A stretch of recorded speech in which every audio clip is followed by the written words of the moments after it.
Hello, Commanders fans. Today we have some hot news that you can't miss. So get ready because there's a lot of important information coming. Before we start, we'd like to take the opportunity to subscribe to the channel, activate the bell, and stay up to date with all the news about our Washington Commanders. Don't forget to leave a like, which really strengthens our community and helps bring this content to the most passionate fans of the team. Now, without further ado, let's get straight to today's news. Commanders suffer major defensive loss for NFC Championship game. The Washington Commanders will have a major loss for the deciding game of the NFC Championship game against the Philadelphia Eagles. Defensive tackle Darren Payne, a mainstay of the team's defense, has been officially ruled out for the game due to knee and finger injuries. The team announced the injury on Saturday. Payne suffered his first injury in the Commanders win over the Tampa Bay Buccaneers in the wild card round. During the second quarter of the game, he dislocated a finger and had to leave the field. Despite the injury, the player returned to practice on a limited basis and managed to play in the divisional round against the Detroit Lions, where he contributed significantly to the victory, being credited with a hit on the opposing quarterback. However, during the matchup against the Lions, Payne suffered a new injury, this time to his knee, which further complicated his situation. During the week of preparation for the duel against the Eagles, he did not participate in practice, increasing concerns about his availability. Initially listed as questionable on the injury report, his status was updated to out on Saturday, confirming his absence. Showing his commitment to the team, Payne even shared an X-ray of the dislocated finger during the game against Tampa Bay, highlighting the severity of the injury. Still, he decided to play the following week against Detroit, which highlights his resilience and dedication to the team. Payne's absence represents a huge challenge for Washington's defense, especially in such a crucial game. The defensive tackle is a key player on the defensive side of the ball, accumulating 42 tackles throughout the season and being one of the team's most consistent players. Since being selected by the Washington Commanders in the 2018 draft, Payne has only missed a single regular season game in his entire career, which reinforces his durability and commitment.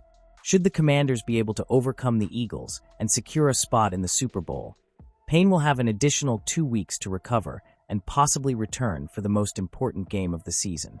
However, his absence this Sunday will certainly require other players in defense to step up their game to make up for the lack of one of their leaders on the field. NFL Draft Oracle projects Commanders to bolster pass rushing options in 2025. The Washington Commanders are gearing up for the NFC Championship game at the Philadelphia Eagles. But for General Manager Adam Peters and others in the front office, building on this project's incredible start is firmly at the forefront. Fans can barely comprehend what has unfolded within the Commanders over the past year. Peters has done a remarkable job redefining professionalism and purpose in the front office. Dan Quinn has led the locker room culture change, and they are one game away from the Super Bowl. Whatever happens at Lincoln Financial Field, the future is bright in Washington. The Commanders are well-positioned to make additional personnel improvements this offseason.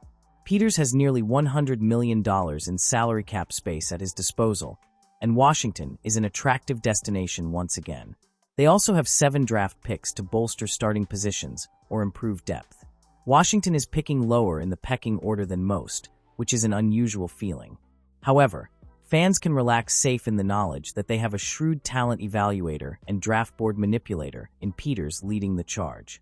Commanders select Nick Scourton and Mel Kiper Jr.'s first mock draft. Some needs are clearer than others now, though that will change as the Commanders navigate free agency. ESPN's Mel Kiper Jr. took a look at what Washington could do in his first mock draft of the 2025 cycle. The respected analyst went with edge rusher Nick Scourton, who could provide an explosive piece opposite Dorrance Armstrong Jr. on the defensive front. The Commanders are picking late, and possibly later, in large part because they got immediate star power from their 2024 first-round pick, quarterback Jaden Daniels. Can they take another step forward by landing their 2025 first-round pick?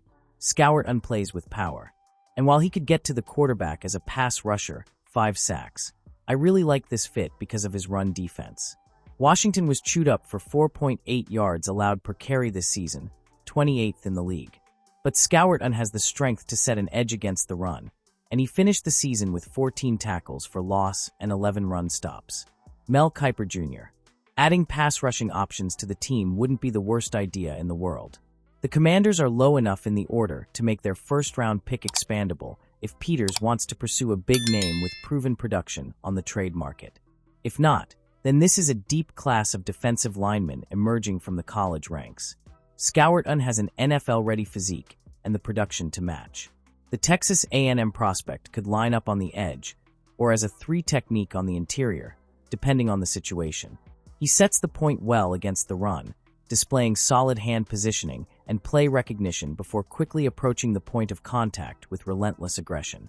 That's arguably Scourton's biggest strength. His explosiveness and top-end speed are extraordinary for a man his size. His numbers have dipped this season with the Aggies, but his potential remains untapped.